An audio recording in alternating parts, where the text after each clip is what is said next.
Hey everyone, and welcome back to Data Analytics Hub, the place where we simplify data one tool at a time. Today, we're diving into one of Excel's most powerful features, and it's called conditional formatting. So, whether you're tracking sales, or you're trying to highlight duplicates, or making trends stand out visually, conditional formatting can do the job and do it a whole lot more. Now, I would advise you stick around because I'll be walking you through everything from the basics to some cool advanced tricks, and you can start using them right away.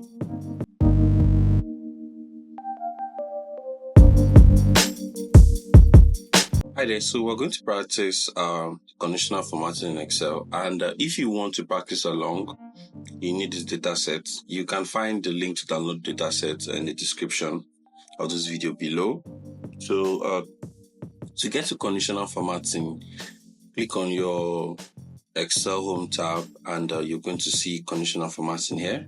And Excel defines it as how you can easily spot trends and patterns in your data by using bars, colors, and icons to, visually highlight important cell values. So if you click here, you're going to see a whole lot of items. We have our highlight cell rules, we have our top to bottom rules, we have our data bar rules, we have our color scale rules, we have icon set rules. Here we can create new rules, here we can clear rules, and here we can manage rules. So we're just going to start from the top and then work our way down to the bottom. So before we proceed, let's highlight the salary column, and we want to highlight cell values, and let's say greater than 190. You can also change it, so greater than 200, greater than 200,000, and Excel will highlight cell values greater than 200. And if we want to also highlight cell values less than, you can apply the same thing. Between equal to, you can apply the same thing. So equal to 190 if you're looking for a particular specific salary.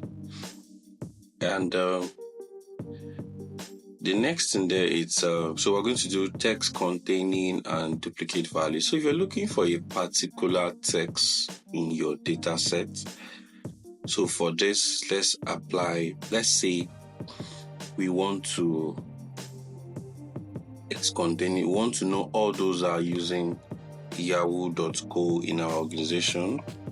So when we type in yahoo.co, it's going to, highlight them with the color of our choice.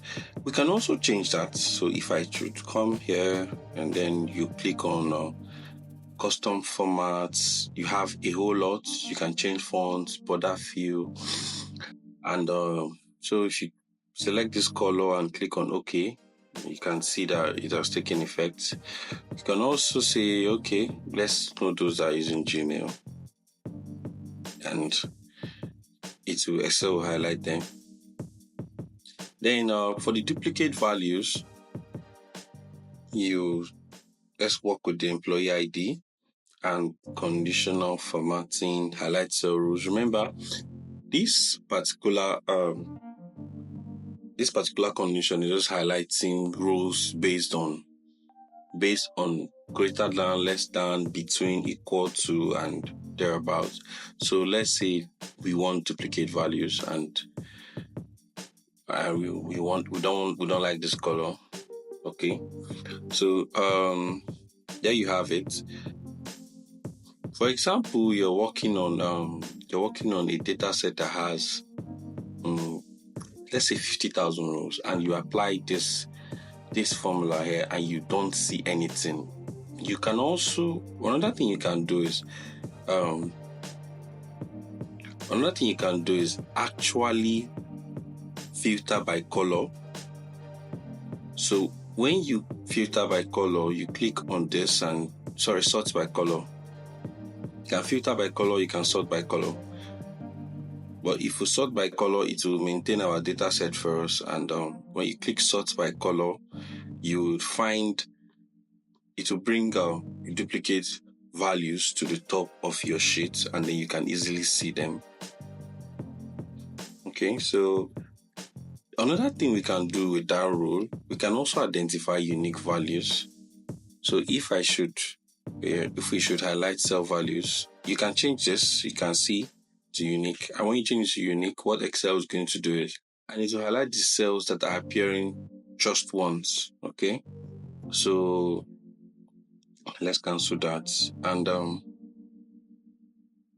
the next thing that we're going to do is go to we're going to go to top bottom rows. So if we say top 10 items, we know what that means. So you're selecting the top 10 salaries, which you can work your way around, change it to 5, change it to 1, and as you're making those changes, it will be taking effect. We can also do top 10%. What is the top 10% of the earners? We can also do bottom 10 items. So let's just try this above and below average. So above average means that Excel is going to calculate the average salary across the range of salaries there and highlight those that are above average. And if we also do below average, below the average salary, Excel will do the same thing and highlight salaries that are below average. And like I earlier said, you can always have a custom format for your data. Moving over to the next one, data bars. And the data bar says add a color text bar to represent the values in a cell. The higher the value, the longer the bar. So the data bars is grouped into two. So we have solid field and we have our gradient field. So just like Excel defined it, the higher the number, the greater the bar. So the shortest bar here is 70, which is the lowest salary on this sheet. Moving over to the next one, color scales. It says apply a gradient to a range of cells. The color indicates where each cell value is. So if we should apply this, now let's look at it. So it's using 3-color scale and it's using red, yellow and green and applying a gradient all through. So if we look at 70 and 80, the red, they are like, will I say the thickness of the red, it's not the same thing. Even that of 190. And then when we cross over to 150 and 170, the yellow, there's a gradient that's been applied to it. So that's what it's going to do for you. So looking at it, you can tell where this person's salary stands in. So that starts with the color scales. So for the icon sets, we'll go to this sheet here. So what we have here is sales across different regions over a period of 6 years. Yeah, 6 years. So we want to apply the icon set to this, and it's going to create a trend for us. So what does the icon set do? Let's see. Let's read. Choose a set of icons to represent the values in the selected cell. So it's going to represent the values in the selected cell. So let's just pick this. You can play around with every other thing. Let's click this and see. So if we're looking at the cells here, we can see that this cell has 2,976, while this is 326. So it looks like there was a dip in sales and the sales was just above average. There was a dip and then above average. So let's try this here and see how what it's going to look like. So icon set, and let's select this. So you see, so it's working based on the number. So here 2000 was green, but here 2000 is red because the highest number here is 4000 or thereabout, and it's working based on the conditions of the cells. And just so you know, if you try to do it like this, you might be getting because it's going to, if you try to do it across the entire sheet, you might not have a very good and true picture, because this is the trend of sales for the West region. But then Excel is recognizing that across this whole entire sheet, we have 4,000. So it's recognizing 4,000 as the highest. Meanwhile, this is the trend of sales for the region. So when you want to apply this icon set, always be very intentional about it and know the set of rules to apply to. So let's head back to the employee demographics. So the next thing is the new rule, clear rules and manage rules. So let's just create the new rule and then we'll highlight the cells. Click on conditional formatting, create new rule, and use formula to determine rule. So let's say if the cells is greater than 100,000, highlight them for me. So let's just remove this $sign here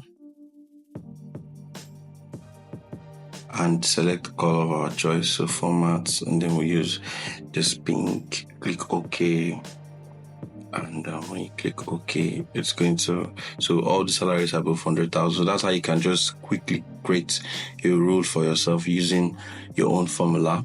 And if you intend to clear the rule, so one thing I want to point out here is when you want to clear rule, as you can see, cell G2 has been highlighted. So when you want to clear rule, and there are two things here. One says clear rules from selected sheets. The other one says clear rules from entire sheet.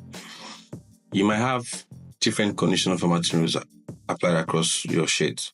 So if you clear rule for there, it's not going to take any effect, because it's going to take effect, but we're not going to see it because that cell does not meet the particular criteria. So let's say we want to actually clear the entire rows from this column. However, we forgot to select. If you clear the row now, you see that it's only clear from the selected cell. So if you intend to clear a row from a particular range of cells, it's important that you highlight them and then you clear rows. But if you intend to clear rows on the entire sheet, irrespective of if the cell was highlighted, when you click on clear entire sheet, it's going to clear rows from there. And also we can manage rows. So let's bring the row back and manage. So initially we said, so this is the dialog box to manage rows. You click on it, so you can either create a new rule, edit rule, delete rule, and duplicate that same rule. So if we edit this, initially we said greater than 1,000. So let's say greater than 200,000. So we want to see slides, and we intend to change the color as well. So we're managing that rule. We're not creating a new rule like we did initially. So we click OK. And when we click on apply, the new rule is going to take effect. And you can also delete the rule from here. By the time you delete it and you apply it, that conditional formatting rule no longer exists. All right.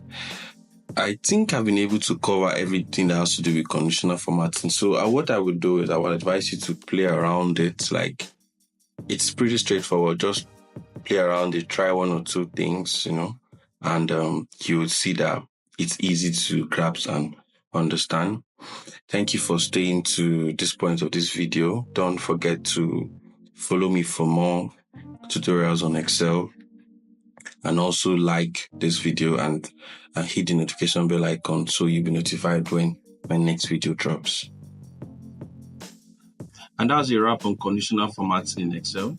I hope you picked up something new today. And if you sure did, give this video a thumbs up and don't forget to subscribe for more tips on Excel. I'll see you in the next video.